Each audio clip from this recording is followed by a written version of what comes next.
जय भीम नमो बुद्धाय. तुम्हा सगळ्यांना कदाचित हे माहीत असेल की महाराष्ट्र सरकारने सध्या एक नियम आणलेला आहे. एका नोटिफिकेशनद्वारे महाराष्ट्र सरकारने एक नियम आणलेला आहे आणि त्या नियमाद्वारे अनुसूचित जाती असतील, जमाती असतील,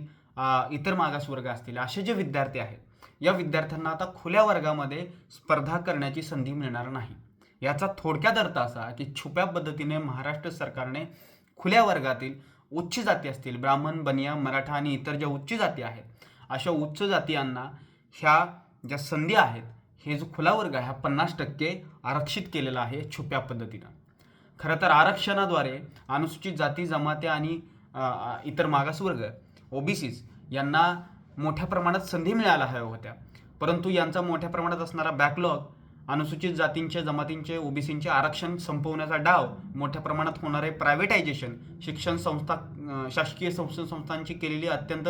वाईट अवस्था, अशा सर्वांमध्ये अनुसूचित जातींचे, जमातींचे आणि इतर मागासवर्गात आरक्षण थोडक्यात संपलेच आहे. परंतु अशा परिस्थितीमध्ये सुद्धा थोड्याफार ज्या आरक्षित जागा होत्या, सरकारी नोकऱ्या होत्या, अशा नोकऱ्यांमध्ये अनुसूचित जातींना, जमातींना आणि इतर मागासवर्गीयांना मोठ्या प्रमाणात संधी मिळू शकत होती. परंतु या संधीसुद्धा महाराष्ट्र सरकारने आता अनुसूचित जाती, जमाती आणि इतर मागासवर्गापासून हिसकावून घेण्याचा डाव रचलेला आहे. महाराष्ट्र सरकारने असं सांगितलं आहे की अनुसूचित जाती, जमाती आणि इतर मागासवर्ग यांच्यामधल्या कोणत्याही विद्यार्थ्यानं फीमध्ये असणारी सवलत किंवा वयाची एखादी अट, या अटींचा जरी स्वीकार केला, या अटींचा जरी वापर केला, तरी पण त्याला अटींचा वापर केला आणि समजा त्याला जनरल कॅटेगरी इतकेच किंवा अनुसूचित जाती, जमाती आणि इतर मागासवर्ग यांच्या मेरिटपेक्षा जास्त गुण मिळाले स्पर्धा परीक्षांमध्ये, तरीही त्याला केवळ आणि केवळ त्यांनी फी माफी असेल किंवा वयाच्या जी सवलत आहे, या सवलतींचा फायदा करून घेतल्यामुळे त्या व्यक्तीला आता खुल्या वर्गातल्या कुठल्याही संधीचा, कुठल्याही पद्धतीने त्याच्या मार्क्सचा खुल्या वर्गामध्ये त्याला फायदा होणार नाही. याचा अर्थ काय, तर अनुसूचित जाती, जमाती आणि इतर मागासवर्ग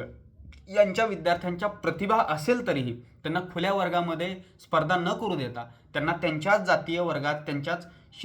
कॅटेगरीच्या वर्गात अडकवून टाकणे आणि अडकवून टाकल्यामुळे तिथून पुढे त्यांचं रिप्रेझेंटेशन वाढणार नाही, कारण त्यांच्या जागा तेवढ्याच लिमिटेड आहेत. तर त्यांना तेवढ्यातच अडकवून ठेवणे, जेणेकरून उरलेल्या सर्व जागांमध्ये उच्च जातीय तरुण, उच्च जातीय विद्यार्थी यांचा भरणा होईल. ज्यांचं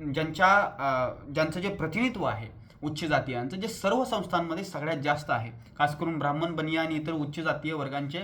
प्रतिनिधित्व सगळ्या संस्थांमध्ये, शासकीय संस्था असतील, प्रायव्हेट संस्था असतील, मीडिया असेल, ज्युडिशरी असेल, अगदी राजकारण असेल, अशा सर्वांमध्ये सगळ्यात जास्त असतानाही अशा वर्गासाठी छुप्या पद्धतीने मोठ्या प्रमाणात ह्या जागा छुप्या पद्धतीने आरक्षित करण्याचा हा डाव आपण हाणून पाडला पाहिजे.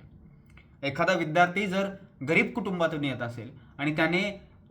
फी माफी घेतली म्हणून त्याच्या प्रतिभेला डावलून तुम्ही त्याला खुल्या वर्गातून बाहेर करून त्याच्याच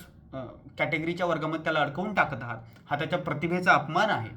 सुप्रीम कोर्टाने बऱ्याच वेळा सांगितलं की खुला वर्ग हा सर्वांसाठी खुला असला पाहिजे, हा सर्व जाती समूहांसाठी आहे. खुला वर्ग म्हणजे केवळ उच्च जातीयांची मक्तेदारी नाही, परंतु सरकार ही उच्च जातीयांची मक्तेदारी स्थापित करू इच्छित आहे काय, हा प्रश्न आपल्या सर्वांनी विचारला पाहिजे. आणि म्हणून मला असं वाटतं की महाराष्ट्र शासनाच्या या निर्णयाच्या विरोधात मोठ्या प्रमाणात महाराष्ट्रभरामध्ये आंदोलन झाली पाहिजेत. आणि हा व्हिडिओ तुमच्या आजूबाजूच्या लोकांपर्यंत, आपल्या समूहातल्या, कुटुंबातल्या लोकांपर्यंत,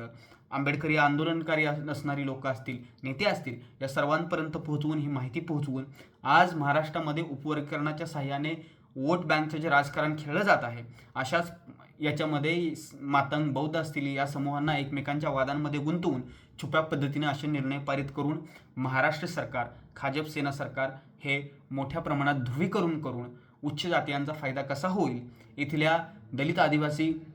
आणि ओबीसींचं नुकसान कसं होईल हेच ठाणत आहे. यांची मनीषा आपण ओळखावी. तसेच तुमच्या जे